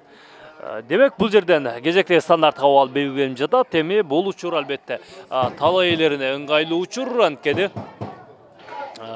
бул Абдышатанын дарбазасынын жанында болгондугун эске алганда Нефчи командасы дагы эсепти ашырышы мүмкүн. Азыр ортоңку бөлүккө узатылган топ Түзел Акималиевдин колуна барып тийди. Акималиев албетте экинчи кабатта ойноого мүмкүнчүлүгү бар. Кол менен кармап эми Эламан Мамытов андан ары ортоңку бөлүккө бул учурдан коргоочулар албетте кооптуу учурду жайгарууга жетишти. Эми кайрадан Абдышатанын чабуулун көрөбүз. Азыр ортоңку бөлүккө топ жүктөөдө эмнегедир Эламан катачылыкка жол берип жатат. Давлетжан Баратов албетте офсайд абалында калгандыгын биз көрүүдөбүз. Михаил Паюш шашпаса деле болот, анткени эсепте азырынча командасы алдыда экендигин эске алганда албетте убакыттын өтүшү Нефчи командасына иштеп жаткандыгын албетте жакшы билет. Ал арада Нефчи командасы дагы бир алмашууну жасайт. Бул алмашуу Нефчи командасында экинчи алмашуу. Буга чейин Абдышата дагы эки алмашуу жасады. Ал эми Нефчинин экинчи алмашуусу бул 9 номердеги Элхан Темирбаевди чыгарат дагы 77 номердеги оюнчу Темирлан Мамазакировду оюнга кошот. Элхан Темирбаев буга чейин бир нече ирет сол канаттан кирип барууга аракет жасап жатты, бирок акыркы кирип барууда албетте жаракат алып калгандыгын биз көрдүк. Андыктан бул оюнчуну чыгарып, ордунда жаңы күч, жаңы дем менен бул Мамазакиров да оюнга кошууда. Нематжан Закиров албетте командасынын чабуулчу бөлүгүн күчтөп жаткан маалы. Демек алдыда дагы командасын бул машыктыруучу алдыда командасынан дагы гол күтүп жаткандай. Анткени эки алмашуу тең азырынча чабуулчуларга арналды. Албетте чабуулчулар оюнда көп энергия короткон, көп топко чуркаган, көп ушул жарат алгандагы чабуулчулар болот. Анткени чабуулга өтүүдө аларды коргоочулар албетте аяп отурбайт. Дагы бир Нефчинин чабуулун көрөбүз. Азыр алыскаралыктан сокку мына минтип дарбаза үстүнөн өтүп кетти. Элдардын дагы бир үчүнчү гол жаратууга болгон аракети мына минтип азырынча жыйынтык берген жок. Албетте алыскаралыктан узатылган сокку кубаттуу чыкты.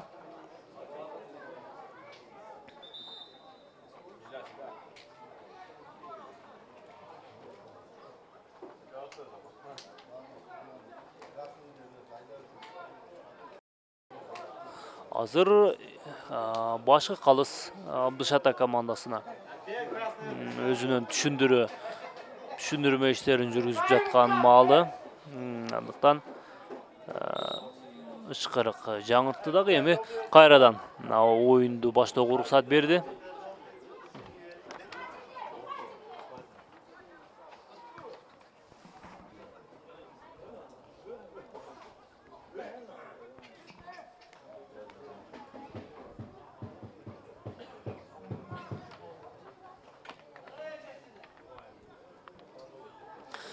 Абдышатанын дагы бир чабуулу. Азыр ортоңку бөлүккө топ жеткирилди дагы. Азыр бул жерден бул кооптуу абалда Аброр Аскаров жайгарууга жетишти. Экинчи бөлүк эмнегедир биринчи бөлүккө салыштырмалуу жайбаракат жүрүүдө.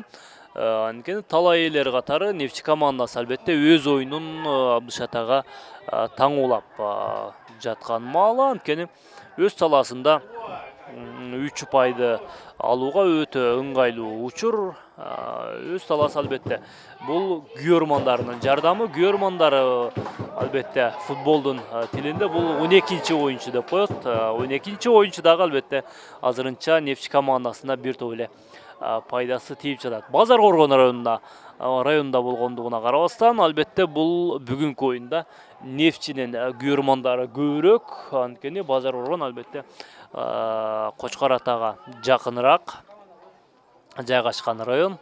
Андыктан албетте Нефчи командасы бүгүнкү оюнда Абдыш Атага салыштырмалуу оюну бир топ жакшы жүрүп жатканы маалы. Ал арада албетте Абдыш Ата дагы контур чабуулдар менен Нефчиге тиешелүү түрдө өзүнүн жообун берип жатат. Азырынча биз эсеп 2-1 деп 2-1 ойдон турат. Эми Абдыш Ата экинчи голго азырынча жооптук голун бере элек. Ал арада дагы бир чабуул, эми бул Нефчинин оюнчулар тарабынан жүрүп жаткан, бирок Азамат Өмүралиевке каршы ортоңку бөлүктө копол оюн алып барышты дагы. Эми бул жерден кезектеги стандартка бал белгиленет.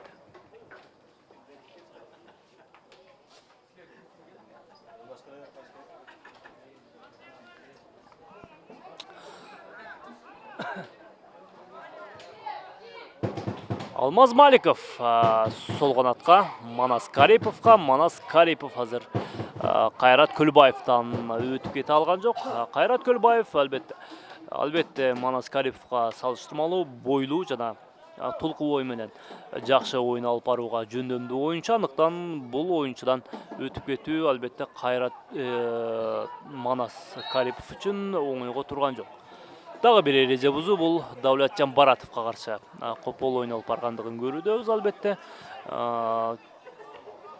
Абдыш Ата мындай оюндарды, мындай стандарттык абалдарды албетте көп күтпөшү керек.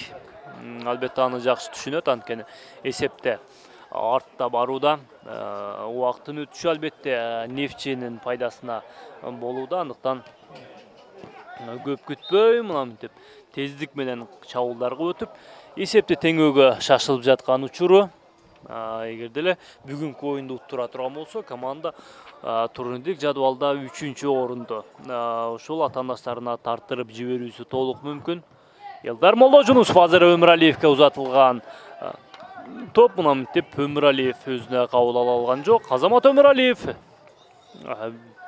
быйылкы сезондун башында көбүн эсе старттык курам менен оюнга кошулуп келген. Эмнегедир кийинки оюндарда бул оюнчуну башкы калыс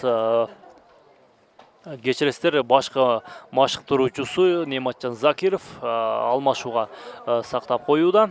Албетте алмашууга сактап коюусундагы жөндүү себеби бардыр. Жогоруда Умедулла Именовду чыгарып, эми Өмүралиевди чыгарды. Өмүралиев албетте жаш оюнчу экендигин эске алганда тез каршы чабуулдарды уюштурууга жөндөмдүү оюнчулардын бири. Андыктан башкы машыктыруучу дагы мына ушул жагын, мына ушул артыкчылык жактарын эске алып оюнга түшүрсө керек.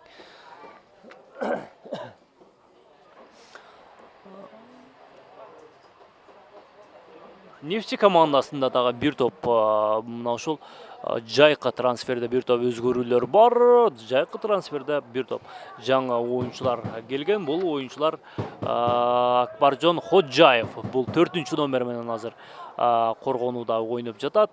Коңшу Өзбекстандан келген оюнчулардын бири, өз кезегинде Андижан клубунда топ сүрүп келген экен. Бул Андижан клубу азырынча Өзбекстандагы жогорку лигада анчейин көрсөткүчү жакшы эмес, бирок албетте жогорку лига экендигин эске алганда бул Кыргыз премьер лигасынан дагы калышпайт. Албетте Өзбекстандагы футболду бизге салыштырууга болбойт. Албетте ал жакта футболго болгон көз караш, футболго болгон мамиле өзгөчө. Демек стандартка балды ортоңку бөлүккө жүктөдү дагы мына минтип бизге 3-чү голду тартуулап коюуга аз калды. Демек бул жерден муштан чыгарып берүү орун алат. Ал арада Абдышата командасы дагы бир алмашууну жасайт. Бул 20 номердеги Нурмат Сакебаевдин ордунда 19 номердеги Мидин Керезбеков оюнга кошулду. 20 номерда Сакыбаев Нурмат ордуна, 19 номерда Керезбек Мидин ойнойт.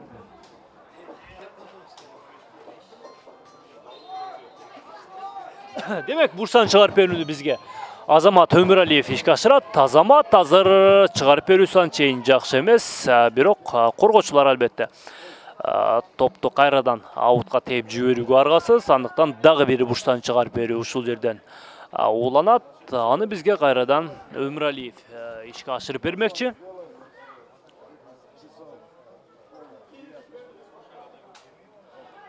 Экинчи кабатка көтөрүлгөн топ мына мынтип коргоочуларга тийүүдө. Андан ары Арген Жуматаев менен Давлетжан Баратовдун кезгелүүсү мына мынтип Абдышатага топту ыйгарды дагы. Андан ары Давлетжан Баратов тездик менен чабуулга оң канаттан кирип баруу аракети жасап жаткан маалы Алмаз Маликовду жазгырып өттү дагы. Чыгарып берүү мына мынтип кимге болчу? Мидин Керезбеков азыр эмнегедир коргоочулардан өтүп кете алган жок. Андыктан Михаил Паюш топту ээлик кылууга албетте ишенимдүү аракет жасап, топту алып коюуга жетишти. Андан ары ортоңку бөлүктө топ үчүн күрөш мына мынтип дагы бир Абдышатанын оюнчусу жаракат алып калгандыгын көрүүдөбүз.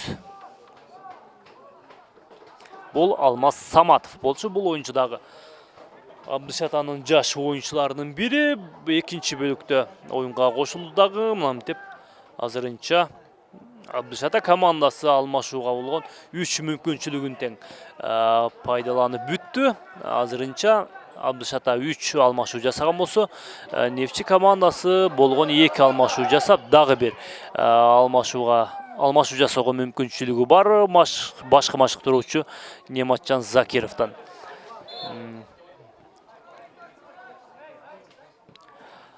Нематжан Закиров дагы быйылкы сезондон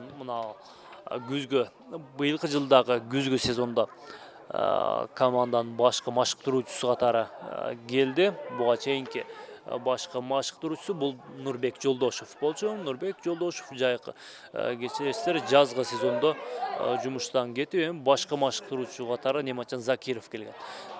Абдышатанын дагы бир чабуулу эмнегедир чабуул жакшы уюштурулуп жатат, бирок дарбазага сокку кубаттуу сокку жолдонбой жатат. Азыр эмнегедир өтө эле секин узатылган экен. Михаил Паюш албетте тажрыйбалуу дарбазачы экендигин эске алганда мындай соккуларды тосуп алуу албетте көйгөй жаратпайт бул дарбазачыга. Дагы бир чабуул азыр Элеман Мамытов Давлетжан Баратовго. Баратов мына мынтип топко жетпей калды. Эгерде жеткенде Михаил Паюштан мурун жетмек, биз андан ары Давлетжан Баратовдон дагы жооптуу голду көрүп калышыбыз мүмкүн болчу. Бир голду Абдышатанын бир голун дал ушул Давлетжан Баратов биринчи бөлүктө бизге тартуулап берди. Давлетжан Баратов буга чейин тагыраагы өткөн жылы мен сиздерге эскертип өттүм. Өткөн жылдагы оюнун Оштун Алай командасында өткөрүп келген. Алайда дагы албетте жакшы оюндарын жүргүзүп келди. Андан ары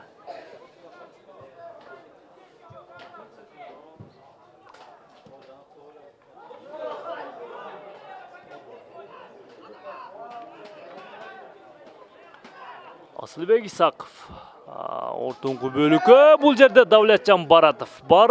Андан ары Хаджаев мен жогоруда белгилеп өттүм, легионер оюнчу мына мынтип топту кайтарып коюуга жетишти.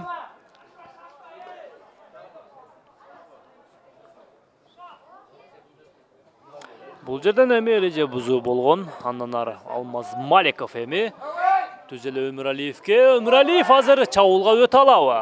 Исаков азыр Виктор Айо менен азыр ортоңку бөлүктө мына мынтип коргоочулар албетте жаза баспаш керек. Кичинекей гана катачылык дагы 3-чү голду жаратып коюшу мүмкүн. Биз 2-чи бөлүктүн негизги мүнөттөрүн өткөрүп бардык дагы. Калыстар тобу бизге Qo'shimcha 3 minut qo'shib berishdi. Demak, 3 minutda Abdushatta uchun javobli golni jaratib qo'ydi. Albatta qiyin, biroq kichkinakay g'ana Neftchining qatnashchiligidan biz esepni tengep qo'yishimiz dag'i to'liq mumkin. Hozircha esa 2-1 bo'ydan saqtaluvda.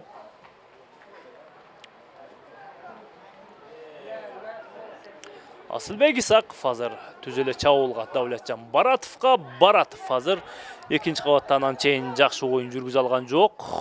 Ondan ari Viktor Ayo tartib olib qo'yuga bo'lgan harakati anchayin jiyindiqsiz. Emi Elaman Mamutov ondan ari Ignatenkoga topni tarttirib jiberdi dag'i bu yerdan ereje buzu bar albatta.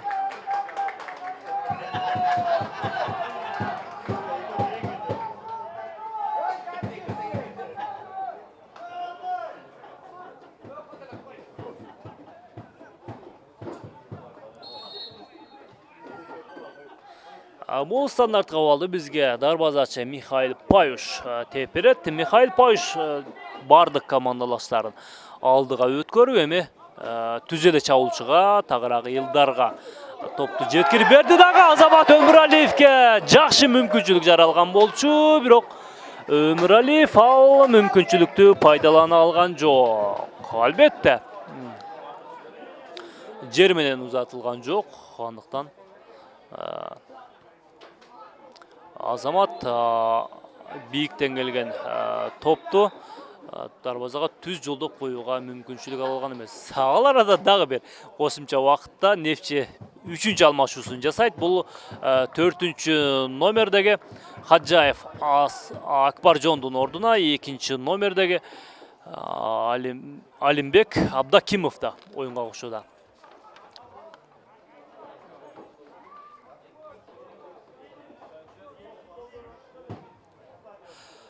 Akbarjon Хаджаев жогоруда мен белгилеп өттүм, Өзбекстандан келген легионер оюнчу, коргонууда ойноп чатат азырынча.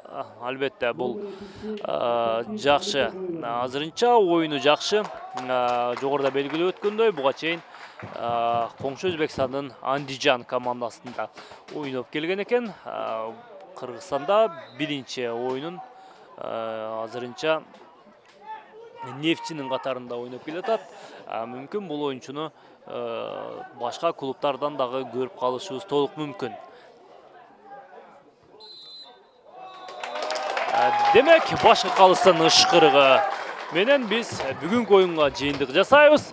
Esep 2-1 esep menen Neftchi komandasının paydasına chechildi dag'i. Bul o'yindin jeyintik menen Neftchi albatta turnirdek jadvalda 3-cü orunga çıkıp aldı. Bul bugünkü 3 upay menen Neftchide 31 upay bolot dagı. Dal uşul Abdushatanın orduna 3-cü orunga çıkıp alat. Жалпы Neftchi komandasынын жана komanda көрөрмандарын куттуктайбыз дагы. Бүгүнкү программабызга жыйындык жасайбыз. Микрофондо мен Марат Акимбек уулу болдум. Кийинки футболдордо, кийинки беттештерде жолугушканча сак саламатта туруңуздар.